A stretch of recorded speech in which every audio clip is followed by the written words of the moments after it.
Hello dear students, welcome back to my channel physics SPC. Alternating current का एक question.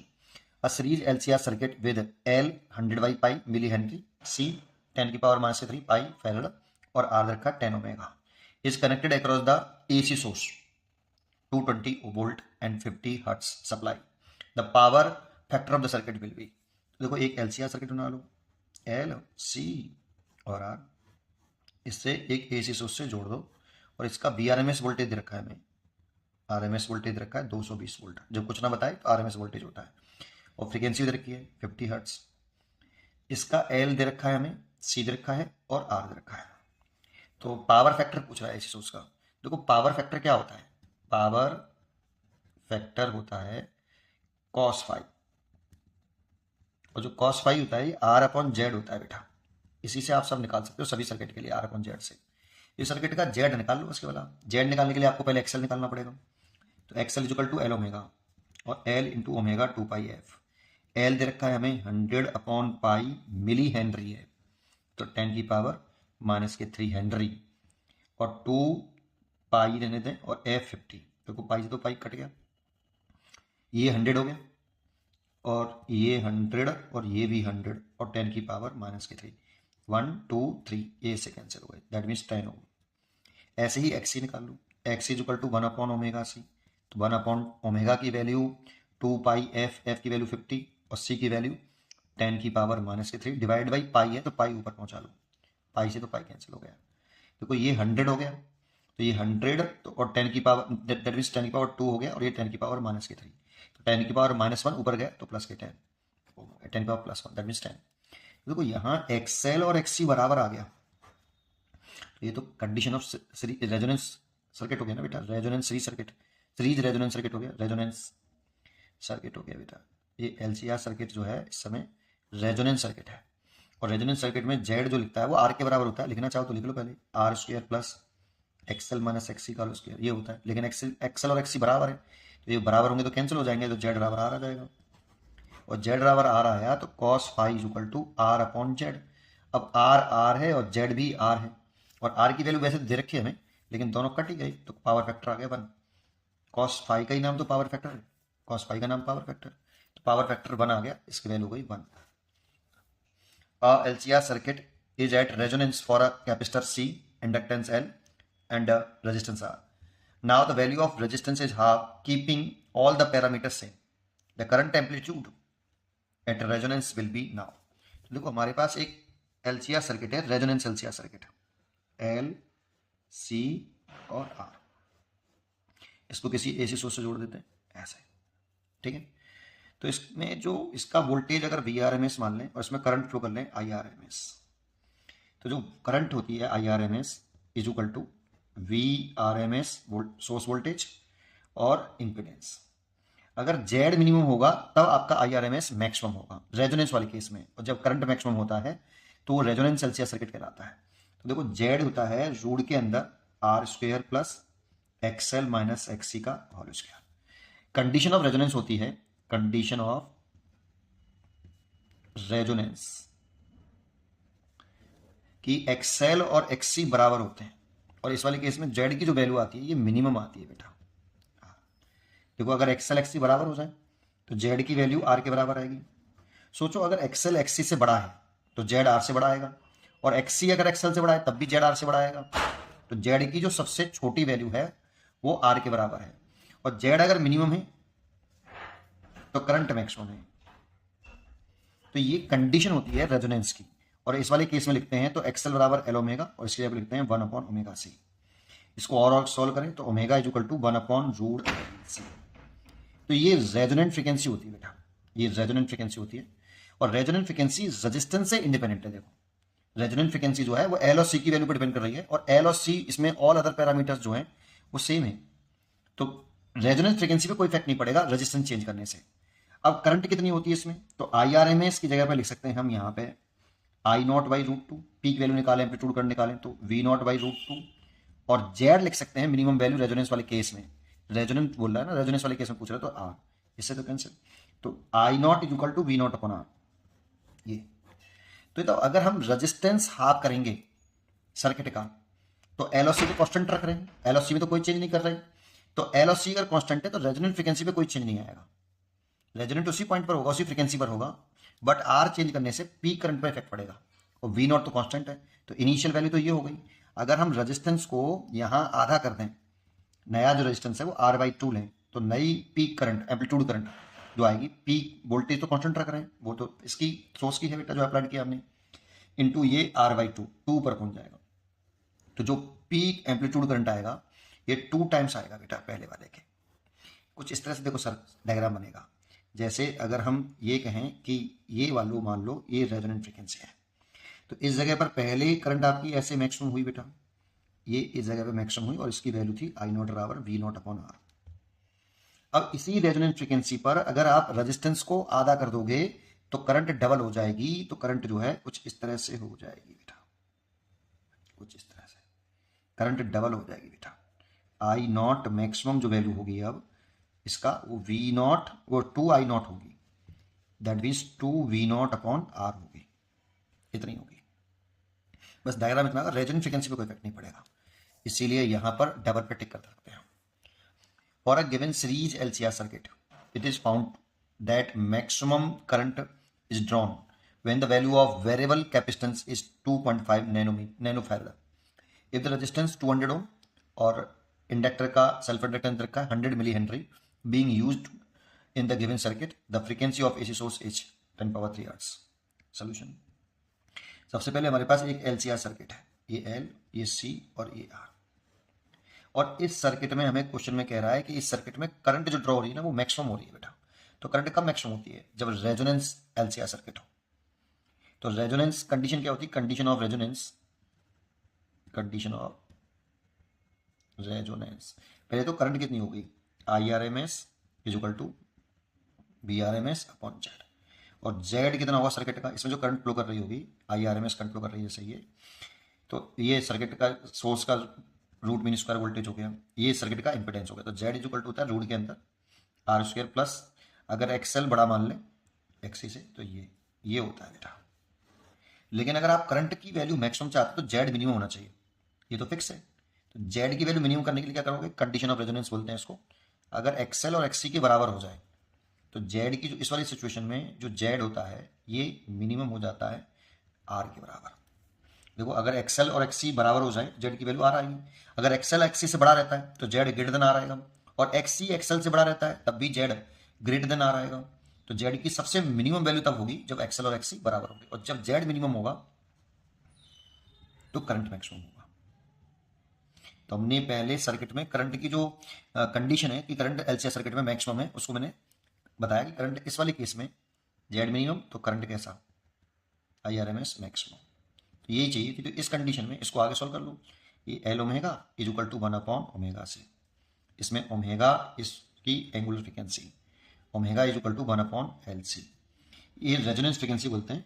और लिखना चाहें तो 2 पाई एफ 1 अपॉन एल सी, ए बराबर 1 अपॉन 2 पाई 1 अपॉन, अच्छा ये ओमेगा स्क्वायर आएगा, ये रूट में आएगा बेटा, ओमेगा स्क्वायर होगा तो रूट में आएगा, तो रूट एल सी, तो रूट एल सी ये आ गया।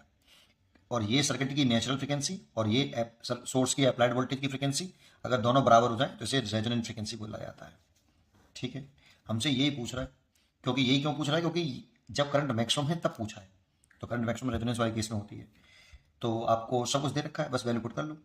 तो 1 अपॉन 2 पाई, अभी पाई लिख लेते हैं चलो, 1 अपॉन एल, एल की वैल्यू कितनी है देखो जरा, एल की वैल्यू है आपकी 100 मिली हेनरी, तो ये हो गया 100 डिवाइड बाई 1000, ऐसे मिली हेनरी को चेंज कर लिया भाई। और सी है हमारा 2.5 नैनो फैराड है, तो 2.5 10 की पावर माइनस के 9 होते हैं बेटा इसमें। ठीक है, तो देखो 2 जीरो से तो ये 2 जीरो कैंसिल हो गए, यहाँ पे 1 अपॉन 2 पाई की जगह पे देखो ये पाई स्क्वायर की वैल्यू 10 रखी है, तो पाई की वैल्यू कितनी हो जाएगी, रूट 10। तो इस पाई की जगह पे रूट 10 लिख लो, इसकी जगह पे तो 2 इंटू रूट 10। और देखो यहाँ पे देखो ये 1 अपॉन रूट 10 आ रहा है, 1 अपॉन आ रहा है 1 अपॉन रूट 10, भाई ये 1 अपॉन रूट 10 ही तो है। और इसको देखें तो इस पॉइंट को उठा लें तो नीचे एक 10 और हो जाएगा, तो नीचे से 10 ऊपर लेके आएंगे तो -1 हो जाएगा ये यहाँ पे। तो ये हो गया आपका, रूट लिखें तो ये 5 हो गया, और 10 की पावर माइनस के 10 है तो -5 हो गया, इससे तो ये कैंसिल कर दो। तो 1 अपॉन ये देखो 10 हो गया, ये 10 और ये 10 की पावर माइनस के 5। कैलकुलेशन कुछ भी कर लो आप, जो आपको करना है, बहुत तरीके से की जा सकती है। ये 10 की पावर माइनस के 4 ऊपर लेके आएंगे तो 10 की पावर प्लस के 4, इतने हर्ट्स आई। लेकिन उसने 10 पावर 3 यहाँ लगा रखा है, इसीलिए ऐसे लिख लो सर 10 इंटू 10 की पावर 3 हर्ट्स, तो इसीलिए यहाँ आ गया 10।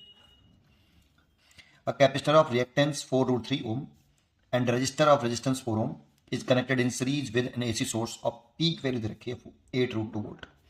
The power dissipation in the circuit is what? ठीक है, तो एक आपका CR सर्किट दे रखा है, एक्चुअल में R दे रखा है 4 ohm और कैपेसिटिव रिएक्टेंस दे रखा है 4√3 ohm, और इसको एक AC सोर्स से जोड़े हैं, बट इसकी पीक वैल्यू दे रखी है बेटा, पीक वैल्यू है बेटा, ये एच सोर्स की बोला है उसने पीक वैल्यू, तो कितना 8√2 वोल्ट पावर पूछ रहा है। देखो पी एवरेज जो होता है ये होता है I R M S into V R M S voltage into cos phi, ये होता है बेटा। और हियर जो कॉस फाई है इसे पावर फैक्टर बोलते हैं, और ये आर अपॉन जेड होता है। तो एक तो हमें जेड चाहिए, तो जेड निकाल लो सबसे पहले, तो रूट के अंदर आर का स्क्वायर प्लस एक्सी का स्क्वायर। आर की वैल्यू रखी है 416 और ये हो जाएगा 16 इंटू 3, यहाँ से 16 कॉमन ले लेंगे तो 4 बाहर आ जाएगा, और 3 प्लस 1 हो जाएगा तो 4 हो जाएगा, दैट मीन्स 4 इंटू ये हो जाएगा 2, दैट मीन्स 8 ओम। ठीक है, अब इसमें क्या करें, हमें पावर डिसिपेशन निकालना है, तो एक काम करते हैं V R M S voltage निकाल लेते हैं। V R M S equal to V not by √2, V not दे रखा है 8√2 डिवाइड बाई √2, √2 से √2 कैंसिल, तो रूट मीन स्क्वायर वोल्टेज आ गया 8 वोल्ट।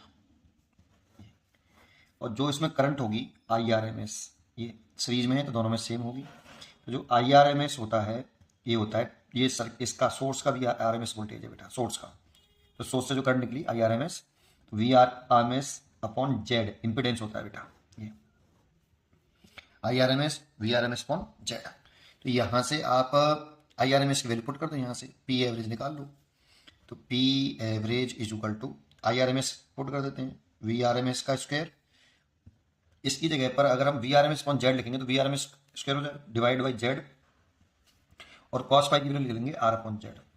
अब सबकी वैल्यू हमारे पास है, वी आर एम एस की वैल्यू 8, तो 8 इंटू 8 हो गया, आर की वैल्यू 4, तो ये 4 रख लो, जेड की वैल्यू 8 है उसका स्क्वायर है, तो 8 इंटू 8, ठीक कट गया सीधा सीधा, सिंपल कैलकुलेशन 4 वाट आ गई, तो 4 यहाँ लिख दो, सिंपल 4 लिख दो, बस केवल ये आंसर हो गया। A series LCR circuit is subjected to an AC signal of 200 volt 50 hertz. If the voltage across the inductor L equal to 10 millihenry is 31.4 volt, the current in the circuit is, देखो ये inductor दे रखा है, इसका जो VRMS voltage, ये source का VRMS voltage है, ये सोर्स का VRMS वोल्टेज हो गया 200 वोल्ट और फ्रीक्वेंसी है 50 हर्ट्स। ठीक है, वोल्टेज अक्रॉस द इंडक्टर, इस इंडक्टर का वैल्यू दे रखिए 10 मिली हेनरी, सेल्फ इंडक्टेंस दे रखा है हमें, इसके क्रॉस वोल्टेज देना है, तो ये VRMS वोल्टेज है इसके अक्रॉस, कुछ ना बोला जाए तो VRMS वोल्टेज है अक्रॉस द इंडक्टर। ठीक है, कितना 31.4 वोल्ट, जब कुछ नहीं बोला जाता है वोल्टेज के बारे में तो VRMS वोल्टेज मानते हैं। Then the current in the circuit is, current पूछ रहा है, तो देखो तीनों सीरीज में है, ये टोटल करंट होगी बेटा IRMS, तीनों में सेम होगी सीरीज में, यहाँ से IRMS चली। देखो इस IRMS की अगर हम वैल्यू लिखें ना तो ये टोटल करंट है, तो सोर्स का टोटल वोल्टेज आएगा VRMS, और सोर्स का सर्किट का टोटल रेजिस्टेंस आएगा जिसे हम इंपीडेंस बोलते हैं। ठीक है, हमें यही वाली करंट निकालनी की कितनी है, हमें VRMS दे रखा है 200 वोल्ट, लेकिन जेड नहीं मालूम, लेकिन जेड निकाल भी नहीं सकते, क्यों, क्योंकि इसका XC कितना है और इसका रेजिस्टेंस कितना है इसकी कोई जानकारी नहीं है, लेकिन इसकी तरफ वोल्टेज दे रखा है, तो मैं XL निकाल सकता हूँ, क्यों L भी दे रखा है मेरे को, तो मैं XL निकाल सकता हूँ। XL कैसे निकाल सकता हूँ, XL इज इक्वल टू होता है L ओमेगा, और L इंटू ओमेगा वाली होती है 2πf, तो L दे रखा है मेरे को 10 मिली हेनरी है, तो 10 की पावर -3 इंटू 2π, और F दे रखा है 50, तो देखो ये हो जाएगा 100, और ये 10,000, और 1000 हो गया तो ये इससे कट गया, बचा पाई ओम, दैट मीन्स 3.14 ओम, ये इंडक्टिव रिएक्टेंस आ गया बेटा XL। अब देखो इसके क्रॉस वोल्टेज रखें VRMS वोल्टेज, तो इसमें करंट तो कितनी है IRMS, तो करंट है IRMS ये बराबर, इसके क्रॉस वोल्टेज लिख रहे हैं VRMS इंडक्टर के क्रॉस, तो इंडक्टिव रिएक्टेंस आएगा XL, VRMS अगर आप इंडक्टर के क्रॉस निकाल रहे हो तो करंट का मल्टीप्लाई इसके इंडक्टिव रिएक्टेंस से कर दो। अगर आप सोर्स का लिख रहे हो तो जेड आएगा क्योंकि पूरे सर्किट की बात कर रहे हो, लेकिन इंडक्टर का लिख रहे हो तो इंडक्टिव रिएक्टेंस आएगा। कैपेसिटर का लिखते तो VRMS, कैपेसिटर का लिखते तो IRMS into XC। Current same है सब में, जितनी टोटल है उतनी सबके लिए है, ठीक है, बस इतना पॉइंट है। अब ये हमें दे रखा है यहाँ पे 31.4 और IRMS में यहाँ से निकाल सकता हूँ, एक्सेल की वैल्यू है 3.14। अब देखो इससे कट गया 10 बार, तो IRMS जो रूट मीन स्क्वायर करंट है सर्किट में ये 10 एम्पियर है। 10 एम्पियर, एम्पियर है, मिली एम्पियर नहीं आ रहा है, एम्पियर आ रहा है। तो इसी चॉइस तो उसने तो कहा नहीं RMS करंट निकालना, जब कुछ ना कहे AC सर्किट हो, कुछ ना कहे वोल्टेज में कुछ ना कहे तो RMS वैल्यू है, करंट में कुछ ना कहे तो करंट की IRMS वैल्यू है वो, तो IRMS वैल्यू निकालनी थी जो कि 10 एम्पियर है। तो C choice is correct. Given below are two statements. Statement 1, in an LCR series circuit current is maximum at resonance.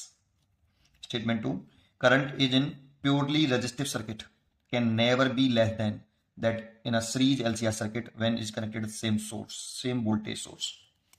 देखते हैं पहले स्टेटमेंट 1 को देखते हैं कि एक LCR सर्किट है आपका, L है और C है और R है, इसका एक इंडक्टिव रिएक्टेंस XL, इसका कैपेसिटिव रिएक्टेंस XC और इसका RO, और ये जोड़ दिया मैंने एक AC सोर्स से। तो कंडीशन ऑफ रेजोनेंस पहले देता हूं, सर्किट का जेड कितना होगा, इंपीडेंस कितना होगा इस समय, जेड इज इक्वल टू होगा रूट के अंदर R square plus XL minus XC का होल स्क्वायर। जो IRMS करंट होती है equal to VRMS upon Z, इसे ले सकते हो I0 by root two, V0 by root two और जेड, इसे कैंसिल कर सकते हो। तो जो पीक करंट आ रही है आपकी V0 अपॉन जेड, मतलब रूट के अंदर, या ऐसे लिख दो पहले I0 बराबर V0 अपॉन जेड, और जेड की वैल्यू आपकी ये लिख रखी है मैंने, जेड इतना है LCR सर्किट का और पीक करंट इतना है। अब कह रहा है कि in an series LCR circuit current is maximum at resonance. तो ये बात सही है कि नहीं, देखते हैं। तो condition of resonance, condition of resonance, वैसे तो रेजोनेंस सर्किट LCR सर्किट होता ही क्या है, जिसमें करंट मैक्सिमम हो। जब सर्किट में करंट मैक्सिमम होती है तभी उसे सीरीज LCR सर्किट कहा जाता है। तो रेजोनेंस वाले केस में करंट ही मैक्सिमम होती है, या ऐसे लिख दो XL बराबर XC। जब XL बराबर XC होगा तो सोच के देखो, ये कंडीशन ऑफ रेजोनेंस है, तो सोच के देखो कि जेड की वैल्यू मिनिमम होगी और वो आर के बराबर होगी। सोचो अगर XL और XC बराबर है तो ये कट जाएगा, तो जेड की वैल्यू आर आएगी। तो ये कंडीशन है बेटा, और इसमें जब जेड मिनिमम है तो जो करंट है I0 बराबर V0 ओवर जेड, जेड अगर मिनिमम तो फिर करंट कैसी, मैक्सिमम। तो करंट की जो पीक वैल्यू होती है, मैक्सिमम वैल्यू होती है, पीक की भी मैक्सिमम वैल्यू ये जो होती है V0 ओवर आर, इतना होता है रेजोनेंस वाले केस में। अगर हम ये माने कि XL is greater than XC तो ये रेजोनेंस की कंडीशन नहीं है। सोचो अगर XL XC से बड़ा है, XL XC से अगर बड़ा है तो जेड की वैल्यू कैसे आएगी, आर से बड़ी, आर से छोटी, आर के बराबर। तो XL में से XC घटाएंगे तो कुछ वैल्यू बचेगी, और वो जो वैल्यू बचेगी वो आर में ऐड होगी, तो दैट इज जेड आर से बड़ा हो जाएगा इस वाले केस में। और अगर XL छोटा है XC से, इस वाले केस में भी क्या होगा, अगर XC बड़ा है XL से तब भी बेटा कुछ वैल्यू बचेगी और वो आर में ऐड ही होगी, तो जेड ग्रेटर देन आर। तो यहाँ पर भी जेड आर से बड़ा है, लेकिन यहाँ जेड आर के बराबर है, तो ये जेड की मिनिमम वैल्यू है ना, और जेड की मिनिमम वैल्यू है आर, तो इस वाले केस में और इस वाले केस में करंट मैक्सिमम है। और रेजोनेंस की डेफिनेशन ही ये होती है कि सीरीज LCR सर्किट अगर करंट उसमें मैक्सिमम हो तो उसे रेजोनेंस LCR सर्किट कहा जाता है। करंट को मैक्सिमम करने के लिए हमें जेड को मिनिमम करना पड़ेगा, उसके लिए हमने XL बराबर XC करना पड़ेगा, तब जेड आपका करंट मैक्सिमम होगा। तो ठीक है, पहला जो सेंटेंस है ये ट्रू है, पहला सेंटेंस ट्रू है। अगर हम सेकंड सेंटेंस में जाएं, current is purely resistive circuit can never be less than that series LCR circuit when connected in same voltage source. देखो अगर प्योरली रेजिस्टिव सर्किट होगा, अगर प्योरली रेजिस्टिव सर्किट है, रेजिस्टिव सर्किट जिसमें केवल आर लग रहा है ऐसे, तो इसमें जो पीक वैल्यू होगी I0 बराबर V0 अपॉन आर ही तो होगी, इसमें तो नहीं होगी, प्योरली रेजिस्टिव में ये मैक्सिमम वैल्यू है पीक करंट जो कि वो V0/R होगी। लेकिन अगर आपका LCR सर्किट है तो इस वाले केस में तो करंट मैक्सिमम V0R के बराबर ही आ रही है, क्योंकि इसमें भी ये प्योरली रेजिस्टिव ही तो हो गया। जब रेजोनेंस की कंडीशन थी तो एक्सएल जब XC के बराबर था तब जेड मिनिमम R के बराबर ही तो है। लेकिन यहाँ बोलना चाहिए क्वेश्चन में थोड़ा सा कि R दोनों सर्किट का बराबर है, प्योरली रेजिस्टिव का R और LCR सर्किट का R इक्वल है। ये दिया नहीं बेटा, इसने देना चाहिए था, नहीं फिर ये बोलना बहुत मुश्किल हो जाएगा नहीं अदरवाइज, है ना। तो इसमें तो I0R V0/R है, लेकिन रेजोनेंस वाले केस में भी जब रेजोनेंस सर्किट होता है ना तो ये LCR सर्किट प्योरली रेजिस्टिव होता है। रेजोनेंस वाले केस में प्योरली रेजिस्टिव V0/R के बराबर। लेकिन देखो जब यहाँ पे जेड R से बड़ा होगा तो करंट जो होगी वो V0/R से छोटी होगी, इसमें भी छोटी होगी करंट। इस वाले केस में जब हम ग्राफ बनाते हैं ना करंट और फ्रीक्वेंसी का ऐसे, तो कुछ इस तरह से बनता है बेटा। जब आपका XL और XC बराबर है तभी करंट मैक्सिमम है, उसके बाद तो करंट इधर भी कम होती है और इधर भी कम होती है, तो दोनों तरफ कम होती है। तो प्योरली रेजिस्टिव से जो LCR सर्किट में जो करंट है या तो बराबर हो सकती है, प्योरली रेजिस्टिव की करंट या तो बराबर हो सकती है इसके, या ये करंट ज्यादा है इससे, इसका करंट कम होगा। तो क्या कह रहा है, current in the purely resistive circuit can never be less than, ठीक है भाई, इसका जो करंट है वो इससे कम नहीं होगा, बराबर होगा या इससे ज्यादा होगा। तो ये भी ठीक है, ट्रू सेंटेंस है ये भी भाई। इस वाले केस में जो करंट आ रहा है वो इससे कम आ रहा है, ये दोनों तो बराबर है, और यहां जो करंट आएगा वो इससे कम आएगा। तो ये करंट इससे छोटा नहीं हो सकता, ये करंट LCR सर्किट के करंट के बराबर होगा या उससे बड़ा होगा, ये वाला बड़ा होगा, छोटा नहीं होगा। सही तो सेंटेंस ट्रू है ये भी, इसीलिए C choice is correct. Both first and second are true. An AC source is connected is given series LCR circuit. The RMS potential difference across the capacitor 20 microfarad each। ठीक है, तो सबसे पहले XL निकालिए आप। एक्सएल इज इक्वल टू होता है L omega, और देखो इसकी कंपेयरिंग करो, V the function of T है ये, V0 साइन ओमेगा टी। तो यहाँ से कंपेयरिंग कर रहे हैं तो ओमेगा 100 है और L दे रखा है 1 हेनरी, तो 1 इंटू 100 ओम, तो 100 ओम हो गया आपका एक्सएल। ऐसे ही XC निकालो, कैपेसिटिव रिएक्टेंस 1/ओमेगा C होता है, तो 1/100 तो ये हो गया। C देखे 20 माइक्रोफैराड, तो 20 माइक्रोफैराड में 10⁻⁻⁶ नीचे आएगा, फिर ऊपर लिख लें तो 10⁻³ और 10⁻³ लिख लें, दो बार लिख लें ऐसे। तो देखो ये 0 से ये 0 से ये 0 से कैंसिल हो गया, और वो 1000 हो गया, 1000 में 2 का डिवाइड करेंगे तो 500 हो जाएगा बेटा।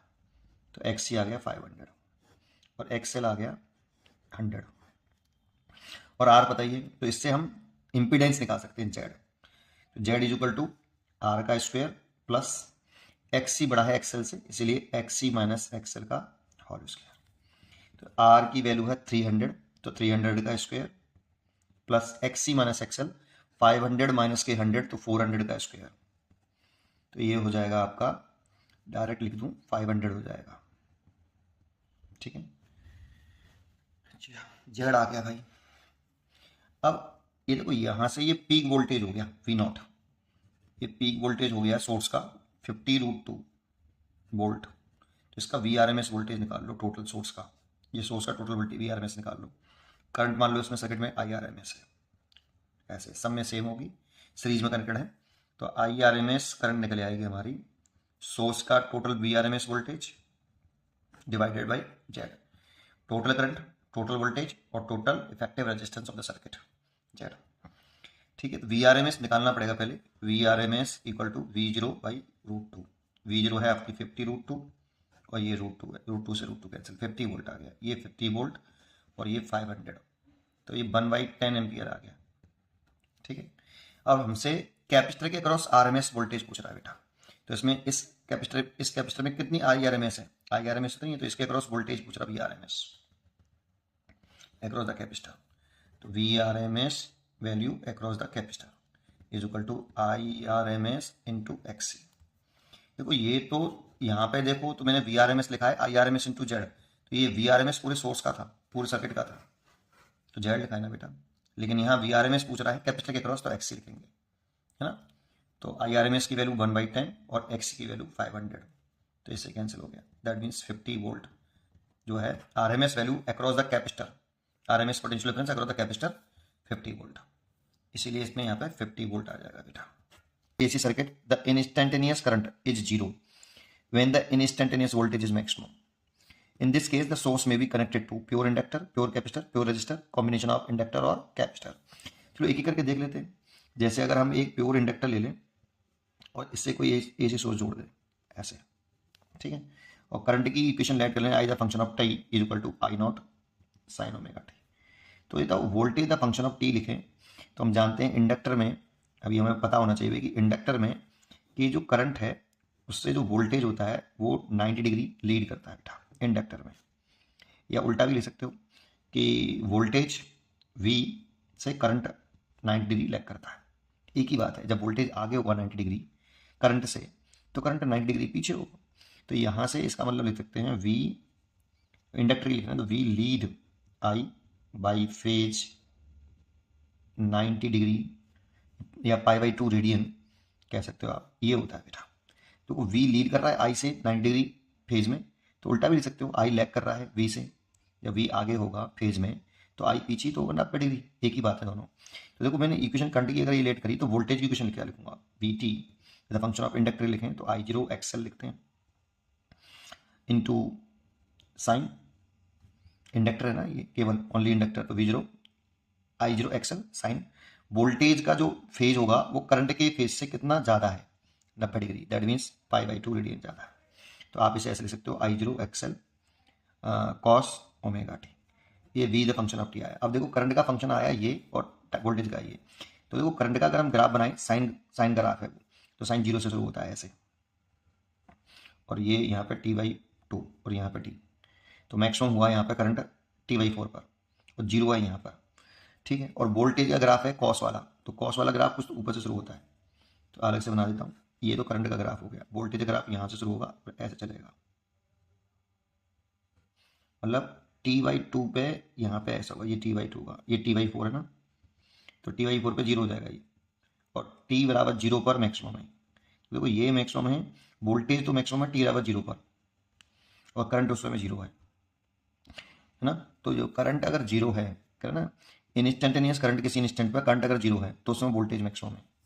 तो देखो इसमें करंट अगर आपकी यहाँ T/2 पर कैसी है, 0 है, तो यहाँ पे T/2 पर वोल्टेज मैक्सिमम है बेटा, current 0 voltage maximum, current 0 voltage maximum. तो इसमें करंट यहाँ पे 0 है, ये T पे 0 है, तो यहाँ पे T पर वोल्टेज मैक्सिमम है, ये देखो, है ना। तो ये सही चॉइस है, मतलब ए सही है, प्योर इंडक्टर में ऐसा हो सकता है।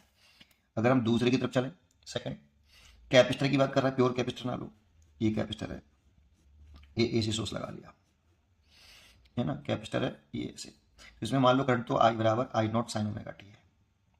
तो वोल्टेज की इक्वेशन लिखें तो V the function of T लिखें, कैपेसिटर है तो इसमें I the function of T और V the function of T में ऐसा फेजर डायग्राम होता है, मतलब V जो होता है लैग बिहाइंड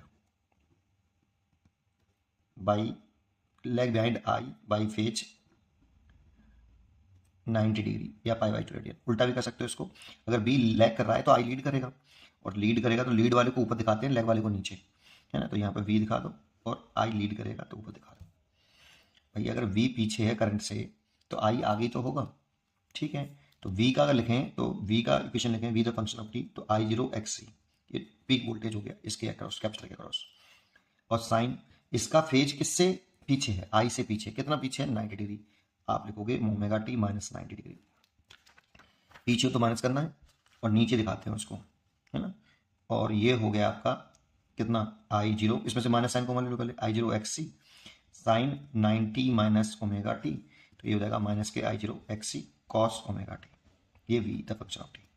इसका अगर फेजर डायग्राम, ये वेव डायग्राम बनाए तो करंट का तो साइनसोइडल ही है, ऐसे आएगा, देखो ऐसे, यहाँ पे T/4, यहाँ पे T/2 और यहाँ पे T, तो करंट 0 है यहाँ पे। वोल्टेज देखें इस वाले केस में, ये तो करंट का हो गया, वोल्टेज का कॉस ग्राफ है लेकिन नेगेटिव में है, तो स्टार्ट नीचे से होगा बेटा, और जब T/4 होगा ना तो 0 होगा, और T/2 पर मैक्सिमम हो जाएगा जाके, फिर 3T/4 पर फिर 0 हो जाएगा, फिर T पे जाके दोबारा से मैक्सिमम हो जाएगा। तो देखो जब आपका करंट 0 है ना तो ये मैक्सिमम है, और जब यहाँ फिर करंट 0 है तो फिर ये मैक्सिमम है, फिर यहाँ पे करंट 0 है फिर ये मैक्सिमम है, तो इसमें करंट अगर 0 होगा वहाँ पर वोल्टेज मैक्सिमम होगा, तो ये भी ठीक है, ये इसमें भी सही है ये वाली बात कि करंट अगर 0 होगा तो वोल्टेज मैक्सिमम होगा। अगर हम तीसरा देख लें सी प्योर रजिस्टर, अगर हम प्योर रजिस्टर की बात करें, प्योर रजिस्टर, अगर हम प्योर रजिस्टर की बात करें ओनली रेजिस्टेंस ऐसे इससे ऐसे सो जोड़ दें और करंट की equation as I the function of t consider कर लें, I not sine omega t, और वोल्टेज ये लिखें तो इसमें आई और जो वी होता है are in same phase, V and I are in same phase, same phase में तो V the function of t जो लिखे यहाँ पे is equal to I zero R sine कितना सेम फेज है तो इसका फेज ओमेगा टी, तो इसका भी फेज ओमेगा टी होगा, तो फेज सेम रखना है बेटा, सेम फेज में। इसका आप देखो ये भी साइन का ग्राफ है, ये भी साइन का ग्राफ है, तो करंट का भी ग्राफ जो आएगा, करंट का ग्राफ जो आएगा वो इस तरह से आएगा, T/2 पर 0, T/4 पर मैक्सिमम। वोल्टेज का भी ऐसे आएगा बेटा, क्योंकि ये भी T/4 पर मैक्सिमम, T/2 पर 0। तो जब यहाँ करंट 0 है तो यहाँ पे भी वोल्टेज 0 है, यहाँ पे भी करंट 0 है तो वोल्टेज भी 0 है, करंट 0 है तो वोल्टेज भी 0 है, तो ये वाली क्वेश्चन नहीं है। कॉम्बिनेशन की बात करें इंडक्टर और कैपेसिटर की, ये ऐसे लगा लोगे है ना, तो कॉम्बिनेशन किसी बात करें तो देखो आई ऐसे होगा, आई द फंक्शन ऑफ टी, और V0L ऊपर होगा और V0C नीचे होगा ऐसे। अगर हम ये मान लें कि जो V0L है वो बड़ा है V0C से, तो कुछ इस तरह से फेजर डायग्राम हो जाएगा, आई द फंक्शन ऑफ टी और ये हो जाएगा V0L माइनस V0C, इसे हम V0Z बोल देते हैं, और इसको ऐसे भी लिख सकते हैं आई द फंक्शन ऑफ टी, और ये नेट हो गया इसलिए V the function of T इधर आएगा। 90 डिग्री का फेज है, तो ये तो कहानी यही आगे देखो, ये वाली इंडक्टर वाली, अगर उसको V0C को मान लोगे तो फिर कैपेसिटर जैसी कहानी आ जाएगी, है ना। तो सेम है, मतलब इसमें भी जो है आपका यही वाला केस होगा, मतलब ये भी सही है डी। तो इसमें टिक करना था, इसमें choose the correct answer from the option given below, इनमें से चॉइस करनी है आपको। तो इसका ए बी और डी सही है, A B D only. In series LCR circuit the capacitance change from C to 4C to keep the resonance frequency unchanged. The new inductance should be solution. हमारे पास एक LCR सर्किट है, इसको किसी AC source से लगा लिया है, इसका L है, ये C है और ये R है। तो देखो यहाँ पर कह रहा है कि अगर C को हम चेंज करें C to 4C तो L में क्या चेंज आएगा, ये हमसे पूछा है, ये हमसे पूछा है कि चेंज क्या आएगा, ठीक है। और रेजोनेंस फ्रीक्वेंसी की बात कर रहा है कि रेजोनेंस फ्रीक्वेंसी कैसी अनचेंज है, तो कंडीशन ऑफ रेजोनेंस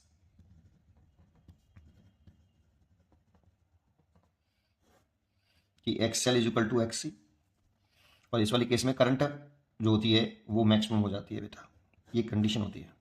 तो XL बराबर L ओमेगा 1/ωc, तो यहाँ पे इसको ले आओ, omega square is equal to 1/LC, omega is equal to 1/√LC, और इसे रेजोनेंस एंगुलर फ्रीक्वेंसी बोलते हैं बेटा, और आगे बढ़ा लो 2πf लिख लो इज इक्वल टू 1/√LC, तो f इज इक्वल टू 1/2π 1/√ के अंदर LC, इसको रेजोनेंस फ्रीक्वेंसी बोला जाता है।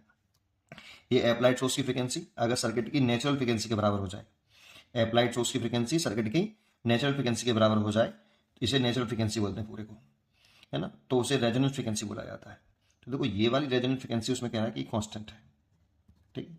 तो फर्स्ट केस में मान लो रेजोनेंस फ्रीक्वेंसी f है और दूसरे केस में f डैश है, तो फर्स्ट केस में कांस्टेंट बोल रहा है इसको, पहला केस में 1/2π रूट के अंदर LC लिख लेते हैं, 1/2π रूट के अंदर L डैश और ये 4C, तो देखो ये तो कैंसिल हो गया, और इसका इधर मल्टीप्लाई करके स्क्वायर भी कर लेते हैं, बहुत सारे का स्क्वायर करेंगे तो L और C हो जाएगा ये, और ये L डैश इंटू 4C हो जाएगा, C से C कैंसिल, तो नया जो सेल्फ इंडक्टेंस है वो L/4 हो गया।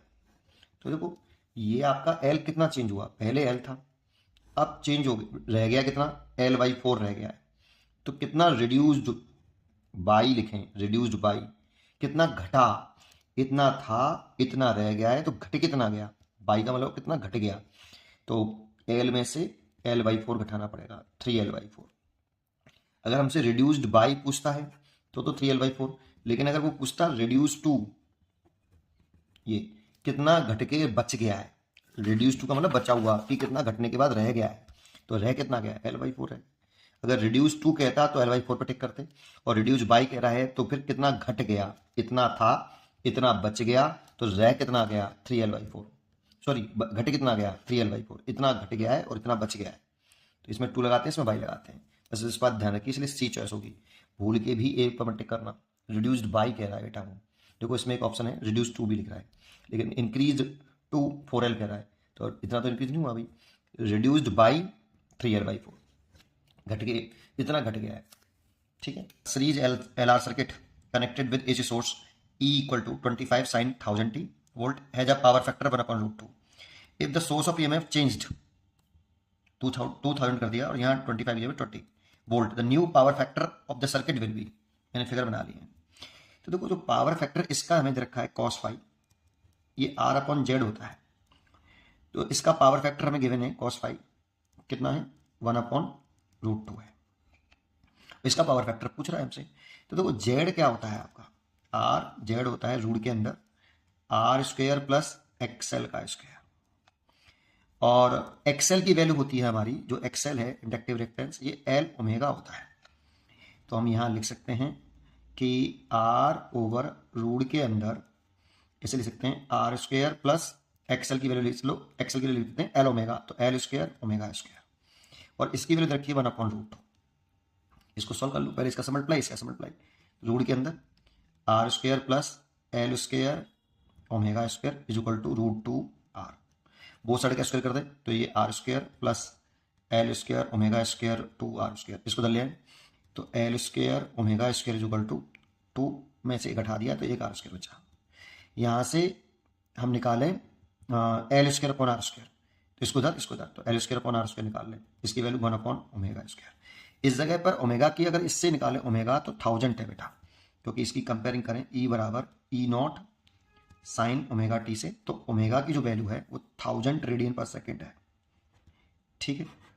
अब सेकेंड केस में सेम प्रोसेस से अगर हम cos फाई निकालें, cos फाई डैश, तो R/Z लिखें इसका, तो रूट के अंदर R² प्लस, देखो R तो बदला नहीं है, L भी नहीं बदला, केवल ओमेगा बदल गया इसका ओमेगा डैश जो है वो 2000 है बेटा, तो इसे XL का स्क्वायर की जगह पे ओमेगा डैश का स्क्वायर और L का स्क्वायर लिख लें।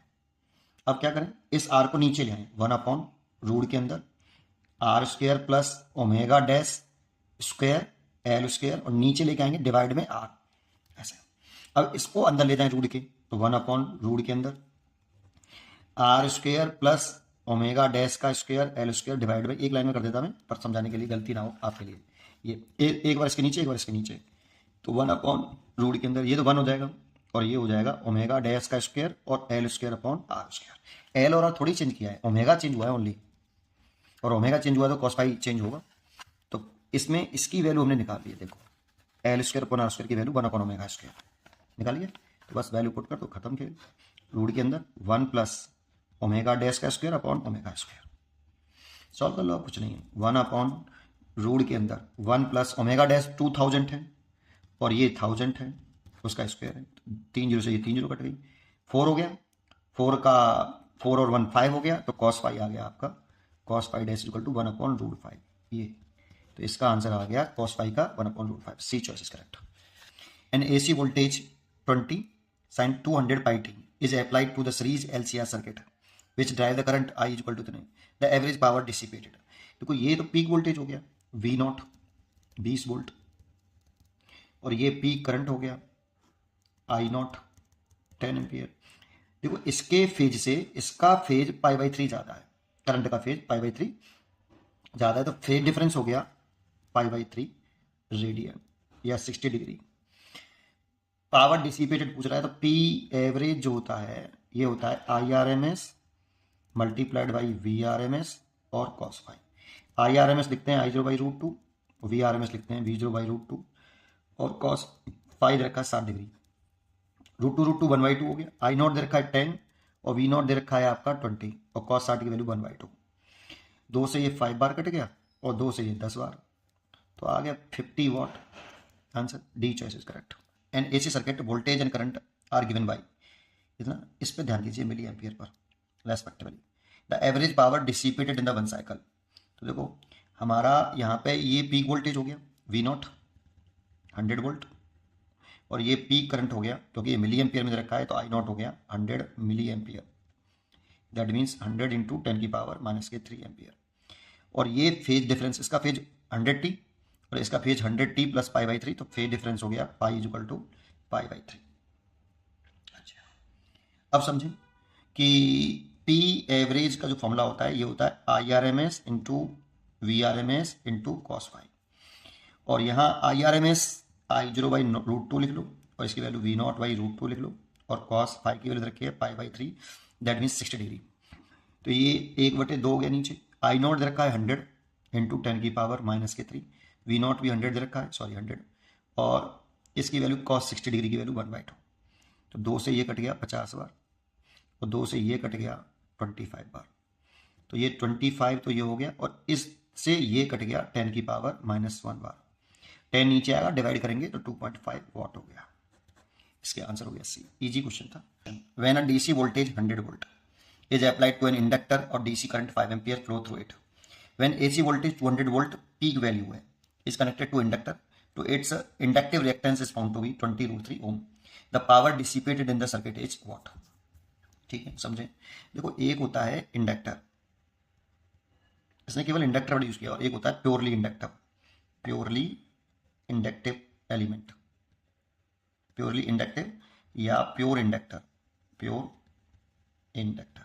जब हमसे प्योर इंडक्टर कहता है ना, तो प्योर इंडक्टर, जैसे हम ये इंडक्टर बनाया हमने, तो प्योर कहा तो इसमें हम ये मान लेते हैं कि इसमें केवल इंडक्टिव रिएक्टेंस है XL ओम और रेजिस्टेंस 0 है, 0 मान लेते हैं। होता तो है नहीं, ये किसी वायर के तो बनाया हो बेटा, उस वायर का लीनियर रेजिस्टेंस तो होगा। लेकिन जब हम प्योरली इंडक्टिव एलिमेंट्स या प्योर इंडक्टर कहते हैं तो ये एज्यूम कर लेते हैं। लेकिन अगर हम केवल इंडक्टर कह रहे हैं, जैसे ये इंडक्टर है, ये केवल इंडक्टर कह रहे हैं, तो इसका एक इंडक्टिव रिएक्टेंस होगा XL ओम और एक इसका लीनियर रेजिस्टेंस होगा RO। ये किसी ना किसी वायर का बनाएगा तो वायर का कुछ लीनियर रेजिस्टेंस तो होगा। ऐसे इसको चाहे तो हम ऐसे भी बना सकते हैं कि ये अलग अलग कर लिया ऐसे, लेकिन ये मत समझना कि अलग से जोड़ा है, ये इसी का लीनियर रेजिस्टेंस है, ऐसे XL और इसका XL और इसका RO। तो इंडक्टर वर्ड यूज किया, प्योरली इंडक्टर यूज नहीं किया। एक बात। दूसरी बात कि डीसी सोर्स की अगर हम बात कर रहे हैं, डीसी सोर्स की, तो अगर कोई इंडक्टर है, जैसे मैंने इस चीज को इंडक्टर बोला, इसको ऐसे बना रहा हूं, ये इसी का रेजिस्टेंस है, अलग से नहीं जोड़ा, ध्यान रखना, RO और ये XL।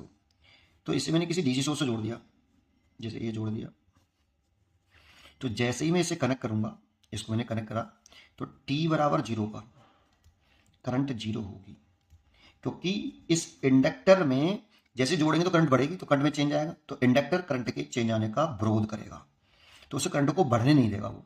तो इनिशियली t=0 पर करंट 0 होगी, और ये इंडक्टर एक ओपन सर्किट की तरह से काम करता है, ऐसे कोई करंट फ्लो नहीं करने देगा बेटा t=0 पर। इसका वोल्टेज भी दे रखा है, ठीक है। जोड़ने के बाद ये इस तरह से दिखाई देगा। लेकिन जब स्टडी स्टेट टर्न हो जाएगी, जब क्या हो जाएगी, स्टडी स्टेट टर्न हो जाएगी, t =∞ कह दो, या steady state long time interval बाद, जब ये करंट अपनी मैक्सिमम वैल्यू ऑप्टेन कर ले 0 से I, ठीक है, ये मैक्सिमम वैल्यू ऑप्टेन कर ली, कांस्टेंट करंट हो गई। अब जब करंट कांस्टेंट हो जाएगी तो करंट में कोई चेंज नहीं आएगा, तो कोई इसके अंदर इंड्यूस करंट डेवलप नहीं होगा, और कोई इंड्यूस करंट डेवलप नहीं होगा तो वो विरोध नहीं करेगा बेटा। तो उस वाली कंडीशन में ये एक वायर की तरह से काम करता है स्टडी स्टेट में। जो इंडक्टर है वो एक वायर की तरह से काम करता है only, that means linear resistance रह जाता है उसमें XL का कोई रोल नहीं रहता, फिर इंडक्टिव रिएक्टेंस का कोई रोल नहीं रहता। जैसे करंट कांस्टेंट होगी, स्टडी स्टेट में करंट कांस्टेंट हो जाती है बेटा, ठीक है। तो ये ऐसे हो गया, तो ये वोल्टेज V है, और इस वाली कंडीशन में इसमें जो करंट फ्लो करेगा अगर देखेंगे तो इसका कोई रोल नहीं है, एक वायर की तरह से ट्रीट होगा, तो करंट इक्वल टू जाएगा V/R, ये हो जाएगा बेटा। और समझाता हूं, इन दोनों के बीच में एक स्टेज होगी t=0 और t=∞ के बीच में। तो इसके बीच में जो स्टेज होती है वो, जैसे ये इंडक्टर है, ये RL सर्किट हो गया बेटा, आपने पढ़ा हो RL सर्किट, XL है ना। सबसे बड़ा कंफ्यूजन यही रहता है, पहले इस कंफ्यूजन को खत्म कर लो फिर आगे बढ़ते हैं। तो इसके क्रॉस वोल्टेज भी है, करंट बढ़ रहा है, I बढ़ रहा है, तो di/dt पॉजिटिव होगा। तो इसके अक्रॉस जो वोल्टेज का मैग्नीट्यूड होगा वो L/di/dt होगा, और इसके अक्रॉस जो वोल्टेज का वो होगा वो V/IR होगा। तो V की वैल्यू जो होगी वो IR प्लस L/dy/dt होगी। अगर यहां से हम सॉल्व करते हैं ऐसे लिख के V/V - IR अपॉन, अब ऐसे लिख लो L/di/dt, और यहाँ से लिख लो D I over V minus I R, और यहाँ से लिख लो डी टी वाई एल। अब इंटीग्रेशन कर दो बहुत साइड, जीरो और टी, जीरो समय पर जीरो करंट और डी टी समय पर आई करंट। इसे सॉल्व करते हैं ना, तो जो आई की वैल्यू आती है v अपॉन आर, अब मैं यहाँ पे ये थोड़ी पढ़ा रहा हूँ, इसीलिए मैं बस बता देता हूँ, 1 माइनस ई की पावर माइनस के आर टी बाई एल आता है। इतना करंट आता है, ये मिडिल में आता है। इफ आप सोचो इसमें टी बराबर जीरो रखें तो ई की पावर जीरो, उसकी वैल्यू 1, तो 1 से 1 कटेगा तो आई बराबर जीरो हो जाएगा। और टी बराबर इन्फिनिटी, दैट मीन्स जब करंट कांस्टेंट हो जाए लॉन्ग टाइम इंटरवल बाद, तो आई की वैल्यू इसके लिए इन्फिनिटी रखें तो जीरो हो जाएगा, तो जीरो हो जाएगा, तो ये मैक्सिमम करंट आ गया V upon R, this is a maximum current. तो ये मैक्सिमम करंट होती है, इसको ऐसे लिख सकते हैं हम, आई बराबर आई मैक्सिमम 1 माइनस ई की पावर, अच्छा इसको ऐसे भी लिखते हैं माइनस के एल बाई आर। तो जी एल बाई आर टाउ होता है, टाउ टाउ आपने पढ़ा हो इसको, चलो इस पर नहीं जा रहे हैं। तो मेन चीज़ तो आपकी ये थी। तो स्टडी स्टेट में हमें यहाँ पे जो सिचुएशन दे रखी है, अपने क्वेश्चन पर आते हैं, तो अपने इस क्वेश्चन पर आए तो स्टडी स्टेट में हमें यहाँ पर करंट दे रखी है डीसी की बात करें तो ये इंडक्टर था आपका ऐसे ये, और इससे मैंने एक बैटरी लगाई है 100 वोल्ट की, और उसने स्टडी स्टेट रिटर्न कर ली है, आई बराबर कितना 5 एम्पियर करंट है, तो स्टडी स्टेट है, तो ये वाला तो एक वायर बन जाएगा ऐसे, है ना, इसका कोई रोल नहीं हुआ एक्सेल का, और क्योंकि वो विरोध नहीं करेगा बिल्कुल भी, कांस्टेंट करंट होगा।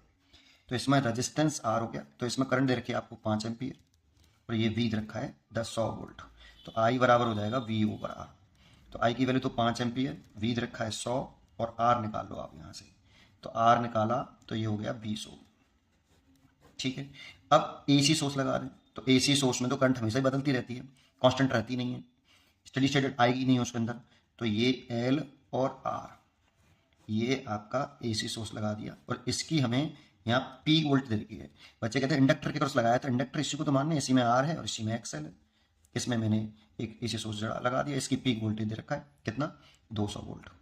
तो इससे आप वी आर एम एस निकाल सकते हो कि 200 बटे √2, ये तो दैट मीन्स 100√2 लिख सकते हो वोल्ट।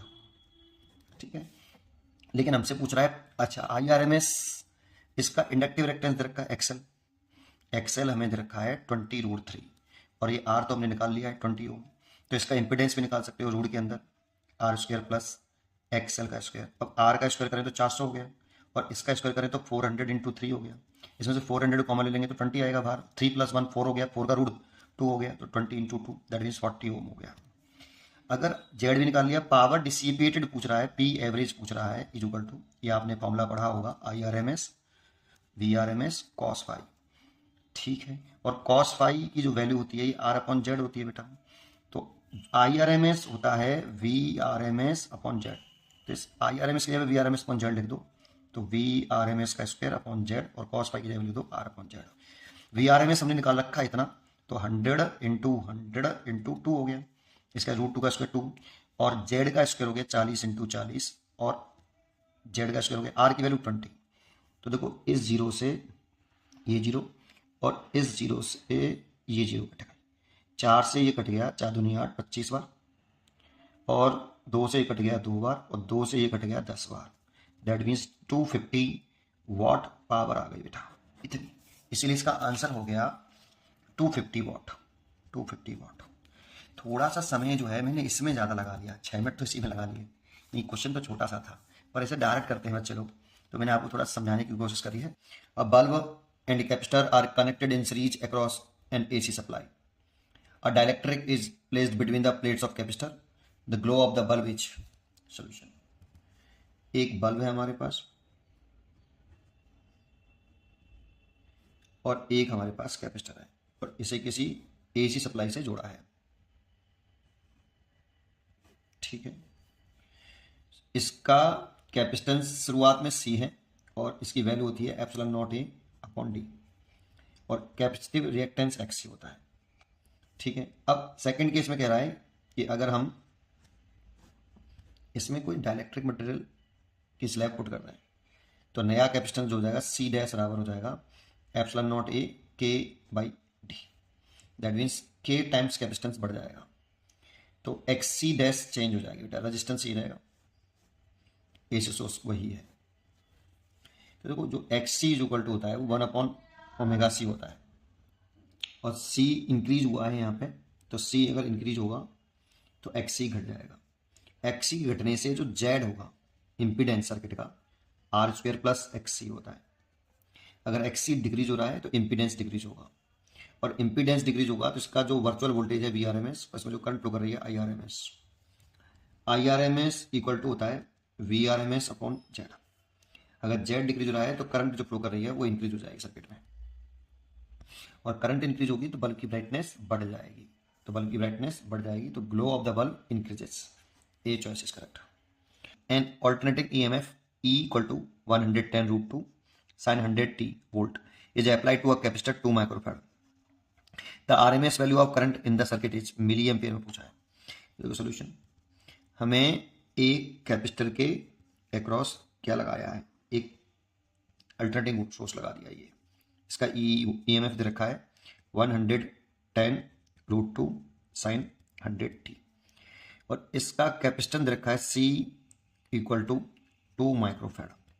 हम इसका अगर XC निकाल लें, XC निकालने के लिए पहले इसमें फॉर्मूला लगा लें, E पीक वैल्यू और साइन ओमेगा टी। तो देखो ओमेगा की जो वैल्यू है वो 100 हो गई रेडियन पर सेकेंड। इससे आप XC निकाल सकते हो, कैपेसिटिव रिएक्टेंस 1/ओमेगा C। तो 1/ओमेगा तो 100 है, और C की वैल्यू 2 माइक्रोफैराड है, तो 10⁻⁻⁶ आएगा, ऊपर ले जाएंगे तो प्लस के 6 हो जाएगा। तो 2 से ये कट गया 10⁻⁴ बार और डिवाइड बाई 2, और 2 से काट देंगे ये, तो 5000 के करीब ये कैपेसिटिव रिएक्टेंस आ जाएगा। ठीक है, अब यहाँ से हम ERMS निकाल सकते हैं, E0 पीक वैल्यू बाई √2, और ये है 110√2, पीक वैल्यू आपकी 110√2 है, और बाई √2 ठीक कैंसिल, तो ERMS वैल्यू आ गई 110 वोल्ट। अब जो IRMS पूछा है हमसे, तो RMS value of current in the circuit, तो IRMS क्या होता है VRMS अपॉन Z, और सर्किट का जो Z है वो XC है बेटा। तो IRMS बराबर VRMS अपॉन कितना XC, बस पुट कर दो। VRMS दे रखा है हमें कितना, VRMS की जगह पे आप ERMS लिख लेना, एक ही बात है, रूट मीन स्क्वायर वोल्टेज को VRMS ERMS से रिप्रेजेंट कर सकते हैं। तो इसकी वैल्यू पुट कर दो, 110 है और XC निकाली है 5000, बस डिवाइड करना है आपको। इस 0 से ये 0 कैंसिल हो गया, 11/5 कर लो और 10⁻⁻2 लिख लो, 5 का डिवाइड कर लो तो 2.2 और 10⁻⁻2, तो 22 इंटू 10⁻⁻3 एम्पियर, और इसे लिख सकते हो मिली एम्पियर, तो 22 मिली एम्पियर। चलिए यहाँ पे आ जाएगा 22 मिली एम्पियर में पूछा था। A coil of negligible resistance is connected in series with 90 ohm resistor across 120 volt 60 hertz supply. A voltmeter read 36 volt across the resistance. The inductance of the coil is. सबसे पहले एक आप inductor coil बनाइए, और इसमें जो बोला ना नेग्लिजिबल इंटर रेजिस्टेंस, इसका मतलब ये प्योरली इंडक्टिव है, ये वाली कॉइल है ना। तो इसका XL ओम और L हेनरी, और यहाँ इसके साथ एक सीरीज में रेजिस्टेंस जोड़ा है जिसकी वैल्यू 90 ओम है, और इसे किसी AC सोर्स से जोड़ देते हैं। इसका VRMS वोल्टेज दे रखा है, ये 120 वोल्ट 60 हर्ट्ज ऐसे देखो दे, तो ये RMS वोल्टेज होता है, ERMS लिख लो या VRMS लिख लो, एक ही बात होती है। 120 वोल्ट और फ्रीक्वेंसी रखी है 60 हर्ट्ज। अब इसके अक्रॉस एक वोल्ट मीटर लगाया गया बेटा, इसके अक्रॉस एक वोल्ट मीटर लगाया गया, और वो रीड कर रहा है कितना 36 वोल्ट बेटा। तो ये इसके अक्रॉस रजिस्टर के अक्रॉस जो VRMS वैल्यू हो गई, रेजिस्टेंस की VRMS वैल्यू, RMS वैल्यू है बेटा, ये रेजिस्टेंस के अक्रॉस है बेटा, कितनी है 36 वोल्ट। अब देखो यहां से ये टोटल करंट है IRMS, ऐसे चल रही है, तो ये करंट IRMS है, तो इसके अक्रॉस वोल्टेज है 36 वोल्ट, तो करंट निकाल सकते हैं इससे। VRMS वैल्यू रेजिस्टेंस के अक्रॉस, करंट IRMS और रेजिस्टेंस R। तो IRMS VRMS दे रखा 36 वोल्ट, IRMS निकाल सकते हो, इनटू रेजिस्टेंस है आपका 90, तो IRMS हो गया 36/90। 9 से काट दो, 9 से 4 बार कट गया, 9 से 10 बार कट गया, 2 से काट दो तो 2/5 एम्पियर। तो ये IRMS करंट आ गया। तो देखो ये टोटल करंट है और ये भी टोटल वोल्टेज है, ये पूरा है। अब ऐसा मत करना कि इसके क्रॉस 36 वोल्ट, तो इसके क्रॉस निकालने के लिए आप लीनियर खेल लो, 120 वोल्ट में से 36 गिरा दो, इसके क्रॉस आ जाएगा। इसमें लीनियर नहीं चलता है बेटा, ये DC में चलता था, इसमें फेजर चलता है ना, तो आप उसकी जरूरत नहीं है। वैसे IRMS इज इक्वल टू सीधा करो VRMS अपॉन जेड, ये टोटल करंट, टोटल वोल्टेज और total resistance, total effective resistance जिसे हम इम्पीडेंस बोलते हैं, जेड। IRMS हमने निकाल लिया 2/5, VRMS 120 वोल्ट दे रखा है, और जेड निकाल लो यहाँ से, 2 से काट लो ये 60 बार और 5 का मल्टीप्लाई, तो जेड आ जाएगा 300 ओम, 300 ओम। अब जेड की वैल्यू होती है रूट के अंदर, आर और इंडक्टर और ये रजिस्टर है, तो R equal to Z equal to R square plus XL का स्क्वायर। इसका फेजर डायग्राम जानते हैं, ये ऐसे, ये आई और आई की दृष्टि में आर होता है, ये ऊपर एक्सएल होता है, और इन दोनों का जो रिजल्टेंट होता है ये इम्पीडेंस होता है जेड। तो जेड निकालें तो इतना आएगा, जेड दो साइड का स्क्वायर कर दो तो जेड का स्क्वायर हो जाएगा, और ये आर स्क्वायर प्लस एक्सएल का स्क्वायर। जेड रखा 300 का स्क्वायर, और आर को इधर ले आएंगे तो माइनस के 90 का स्क्वायर इक्वल टू एक्सएल का स्क्वायर। एक्सएल का स्क्वायर इज इक्वल टू, देखो इसमें से अगर मैं इसे ऐसे लिख लूँ तो चलेगा 30 × 10 इसका होल स्क्वायर, माइनस इसे कैसे लिख लूँ, इसे लिख लूँ 30 × 3 का होल स्क्वायर। तो देखो 30 का स्क्वायर तो कॉमन आ गया, तो 30 का स्क्वायर तो कॉमन ले लो आप, कॉमन ले लिया, और ब्रैकेट में 10 का स्क्वायर मतलब 100, और यहाँ 3 का स्क्वायर मतलब 9, और ये एक्सएल का स्क्वायर है, तो एक्सएल का स्क्वायर तो रूट पूरे पर, तो 30 का स्क्वायर तो बाहर आ जाएगा 30, और ये 100 में से 9 घटाएंगे तो 91, और रूट के ये वाला रूट के अंदर आएगा, सॉरी ये तो बाहर आ गया ना। और एक्सएल की value L × 2πf, L omega होती है पहले, तो L ओमेगा की वैल्यू 2πf इक्वल टू 30, और इसको मैं लिख लूँ 91 है ना, चलो अभी ऐसे लिख लूँ, इंटू कितना, ऐसे लिख देता हूँ 9 × 10, 90 के करीब मान लेता हूँ इसको, वैसे तो एक्चुअल में है 91 को अप्रॉक्सीमेट में 90 कंसिडर कर लेता हूँ बेटा। देखो अप्रॉक्सीमेशन तो लगाना पड़ेगा, नहीं कैलकुलेशन बहुत टफ हो जाएगी। चलो देखते हैं भी क्या होता है, L × 2, ये पाई और F की वैल्यू 60 बराबर ये 30, और इसका रूट हो जाएगा 3 और ये रूट 10।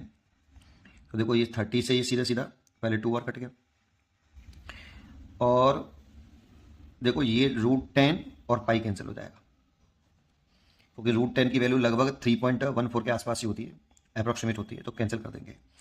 तो L इक्वल टू 3/4 हो गया, 3/4 मतलब 0.75 समथिंग आएगा बेटा। और इसके नियरेस्ट वैल्यू चेक कर लो, तो देखो इसकी सबसे नियरेस्ट वैल्यू यही है 0.76 हेनरी। कैलकुलेशन इसमें इस क्वेश्चन में सबसे ज़्यादा प्रॉब्लम कहाँ है, कैलकुलेशन में है। तो जब ऐसे क्वेश्चन जब भी आए तो थोड़ा बहुत अप्रॉक्सीमेशन यूज करिए बेटा, क्योंकि ये टिक मार्क्स क्वेश्चन है, जो नियरेस्ट आंसर हो फिर उस पर टिक करिए, अगर नहीं करोगे तो बहुत समय बर्बाद करोगे आप इसमें। Alternating voltage V the function of t 220 sin 100πt volt is applied to purely resistive load of 50 ohm. The time taken for the current to rise from half of the peak value to the peak value is solution। देखो पहले इसमें एक load resistance बना लेते हैं, purely resistive circuit है 50 ओम ऐसे, और ये आपका अप्लाइड वोल्टेज है V the function of t equal to 220 sin 100πt। देखो इसमें I the function of T, जब ओनली आर होता है तो I and R in same phase, और सेम फेज में है तो जो आई नॉट की जो वैल्यू होती है ये वी नॉट अपॉन आर होती है, और वी नॉट की वैल्यू 220 है और आर है आपका 50 कितने एम्पियर, और फेज सेम होता है, इसलिए current as a function of time I not sine phase same रहेगा 100/t। तो ये करंट की इक्वेशन हो गई बेटा आपकी। इसे आप ऐसे ले सकते हो आई नॉट साइन ओमेगा टी, यहाँ जो ओमेगा आ रहा है आपका वो 100π आ रहा है बेटा, इतना रेडियन पर सेकेंड। ठीक है, हमसे पूछा है कि करंट टाइम कितना पूछ लगेगा, half of peak value to peak value. इसे दो तरीके से कर सकते हैं, फेजर डायग्राम से बड़ा आसान हो जाता है बेटा, मैं फेजर डायग्राम से कर रहा हूँ, फिर दूसरी वीडियो बनाऊंगा नेक्स्ट, उसमें मैं इसे आपको सिंपल तरीके से भी करके दिखाऊंगा।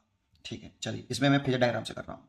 तो सबसे पहले फेजर डायग्राम में आप एक एसएचएम वाला जैसे में फेजर डायग्राम से करते थे ना, वैसे एसएचएम वाले तरीके से देखो ऐसे, इसको मान लो आप एक्सट्रीम और इसको भी मान लो एक्सट्रीम, और ये मान ली मीन। तो देखो एक्सट्रीम पोजीशन पर जो एम्पलीट्यूड होता है वो मैक्सिमम होता है, तो यहाँ पे एम्पलीट्यूड करंट हुई हो गई, इसे एम्पलीट्यूड करंट बोलते हैं, तो ये आई नॉट हो गया, तो यहाँ पे ये 0 हो गया, तो यहाँ पे कहीं आई नॉट बाई 2 होगा। तो यहाँ से फुट ऑफ परपेंडिकुलर ड्रॉ करते हैं हम, इस एक्सट्रीम जो लेट किया ना हमने, इस लाइन को माना है एक्सट्रीम एक्सट्रीम, तो इस पर फटाफट ड्रॉ कर लो और यहाँ से इसको मिला लो। अब मेरे को यहाँ से यहाँ तक, मतलब हमारा फुट ऑफ परपेंडिकुलर यहाँ पर है I0/2 और इसको यहाँ से यहाँ लाना है हमें। तो यहाँ पे टाइम 0 मान लो और यहाँ पे टाइम पहुँचने में t। तो यहाँ से ये वाला टाइम निकालना है हमें, ये वाला करंट को I0/2 से I0 होने में। तो देखो मैंने लेट कर लिया कि ये t सेकंड में ये पार्टिकल यहाँ से यहाँ घूम के आ गया, तो फुट ऑफ परपेंडिकुलर यहाँ से यहाँ आ जाएगा। t सेकंड में आया है, इसलिए ये थीटा जो एंगल बना ये वाला, थीटा इज इक्वल टू निकालना है तो ये ओमेगा टी, क्योंकि omega is equal to theta और टी सेकंड में थीटा एंगल घूमा ओमेगा एंगुलर स्पीड से या ओमेगा एंगुलर फ्रीक्वेंसी से, तो theta is equal to omega T, तो ये होगा आपका ओमेगा टी। अब यही एंगल निकाल लो, बस केवल आप खत्म, टी निकल आएगा। तो इसको निकालने के लिए आप कॉस लगा दो, कॉस इस ट्रायंगल में लगा दें, cos omega t is equal to perpendicular वो बेस बटे हाइपोटेनियस, तो बेस हो गया ये वाला जो कि I0/2 है और हाइपोटेनियस हो गया ये जो कि इसकी रेडियस कितनी मानी मैंने I0, तो I0 से I0 कैंसिल और लिख सकते हो इसे cos omega t is equal to 1/2 और 1/2 कॉस के टेबल में कॉस 60 डिग्री की वैल्यू दैट मीन्स π/3 की वैल्यू, इससे ये कट गया। ओमेगा हमें दे रखा है सीधा सीधा, यहाँ से यहाँ तक का टाइम टी, यही हमें कैलकुलेट करना है कि I0/2 से I करंट होने में कितना टाइम लग रहा है। तो ओमेगा की वैल्यू 100 पाई और ये टी और ये π/3, पाई से पाई कैंसिल, तो t is equal to 1/300 second.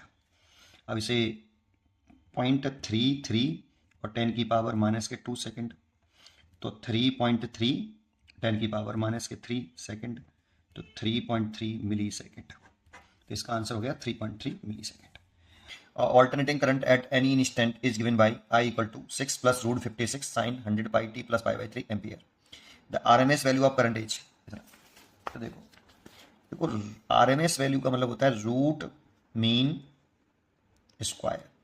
उल्टा चलते हैं, पहले करंट ऑल्टरनेटिंग करंट का स्क्वायर करते हैं, फिर उसका मीन लेते हैं, फिर उसका रूट लेते हैं, इसको IRMS बोलते हैं, पहली बात, ठीक है। तो सबसे पहले करंट का स्क्वायर करिए, तो यहाँ आप इस करंट का स्क्वायर कर लीजिए पहले, तो करंट का स्क्वायर करें, बोथ साइड का स्क्वायर कर लो आप ऐसे, तो इसमें a + b का होल स्क्वायर लगा दो, तो 6 का स्क्वायर करें तो 36 और इसका स्क्वायर करें तो 56 sign square 100 pi t plus π/3 plus 2ab, तो 2a हो गया 6 और b हो गया रूट के अंदर 56 साइन 100 पाई t प्लस π/3।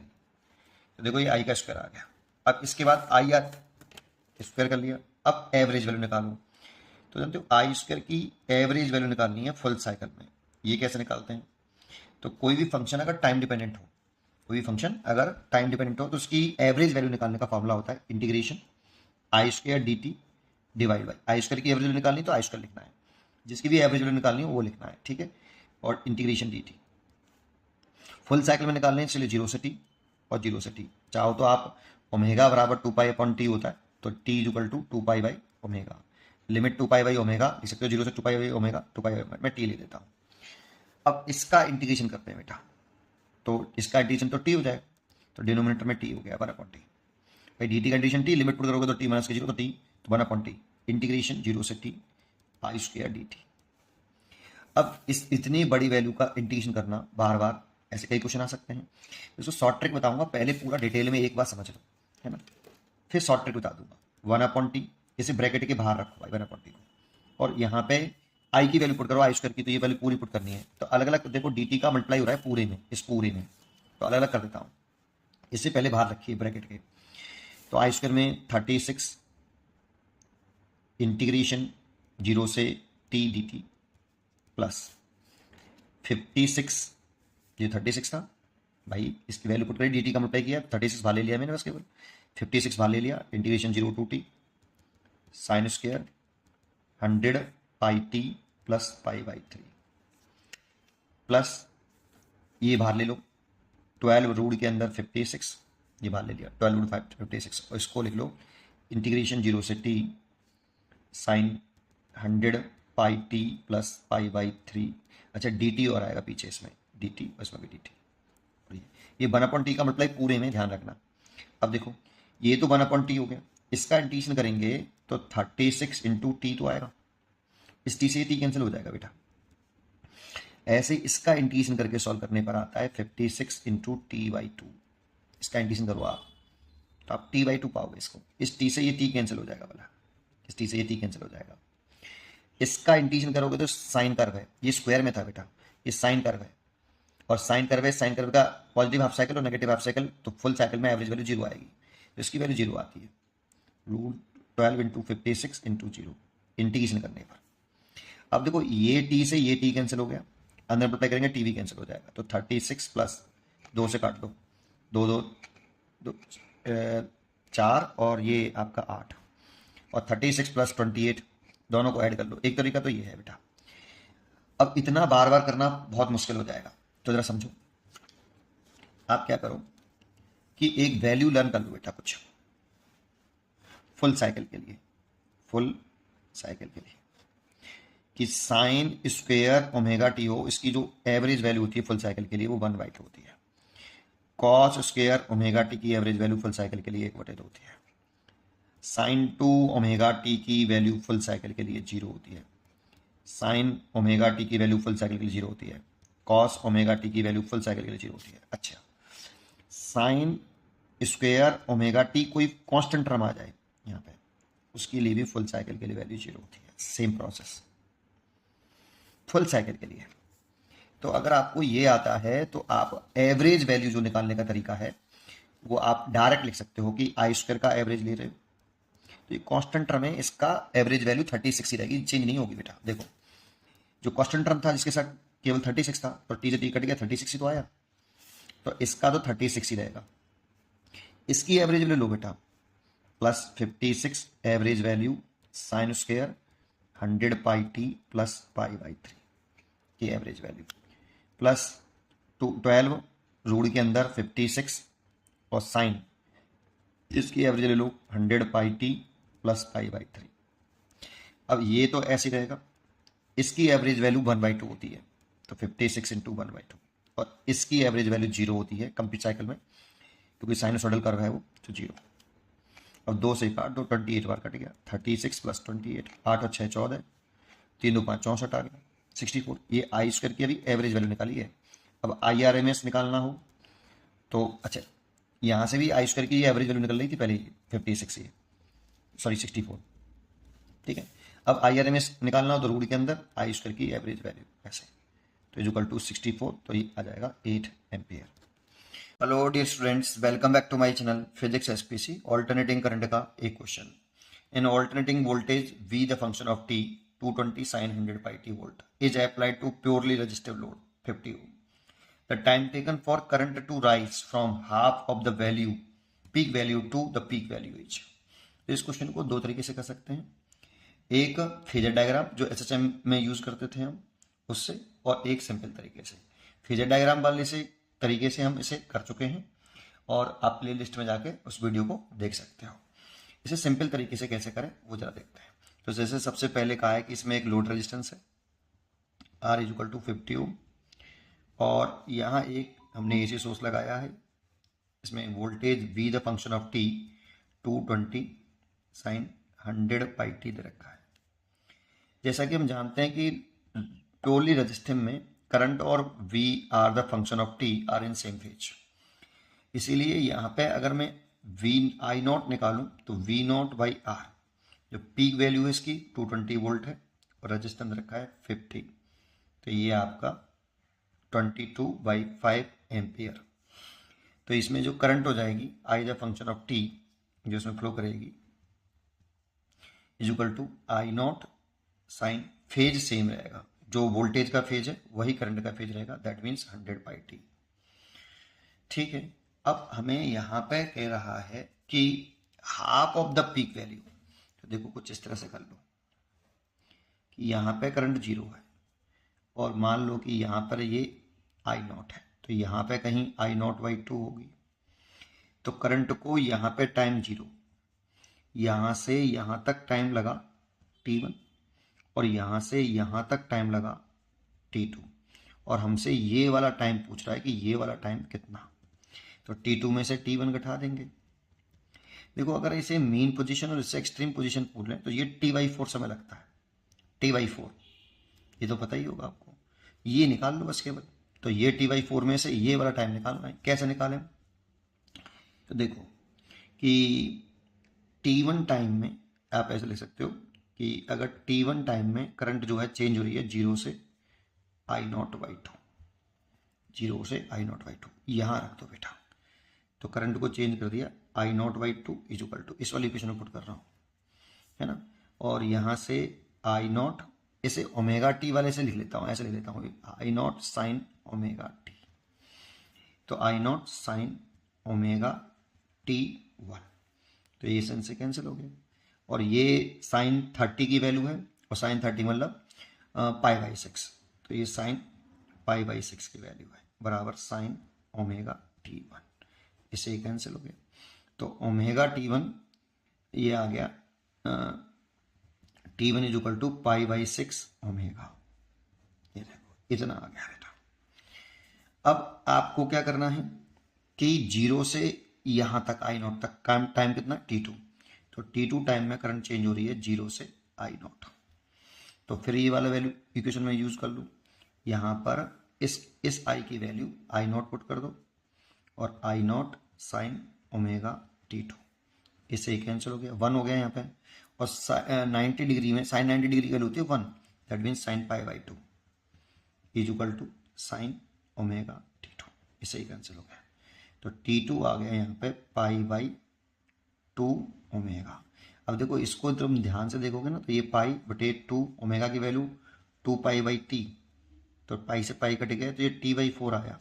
जैसा कि मैंने कहा था कि ये समय t/4 आएगा, है ना, पर जरूरत नहीं है, आप यहीं तक करना अब इसको, है ना। ये अगर डायरेक्ट करना नहीं होता तो सीधा लिखते हैं t/4। चलिए अब क्या कह रहा है हमसे, ये वाला टाइम पूछ रहा है, तो t equal to t2 minus t1। t2 की वैल्यू कितना 2 ओमेगा, और इसकी वैल्यू π/6 ओमेगा। इसमें π/ओमेगा कॉमन ले लिया, और यहाँ से 6 एलसीएम ले लिया, तो ये 3 और ये 1,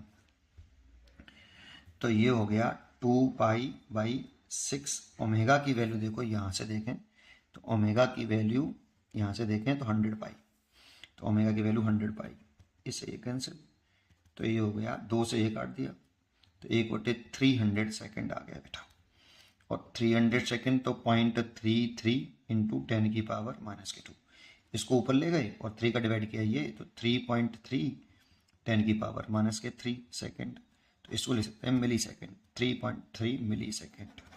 इसीलिए इसका आंसर हो गया B choice is correct, 3.3 millisecond. पढ़ते रहिए और खुश रहिए।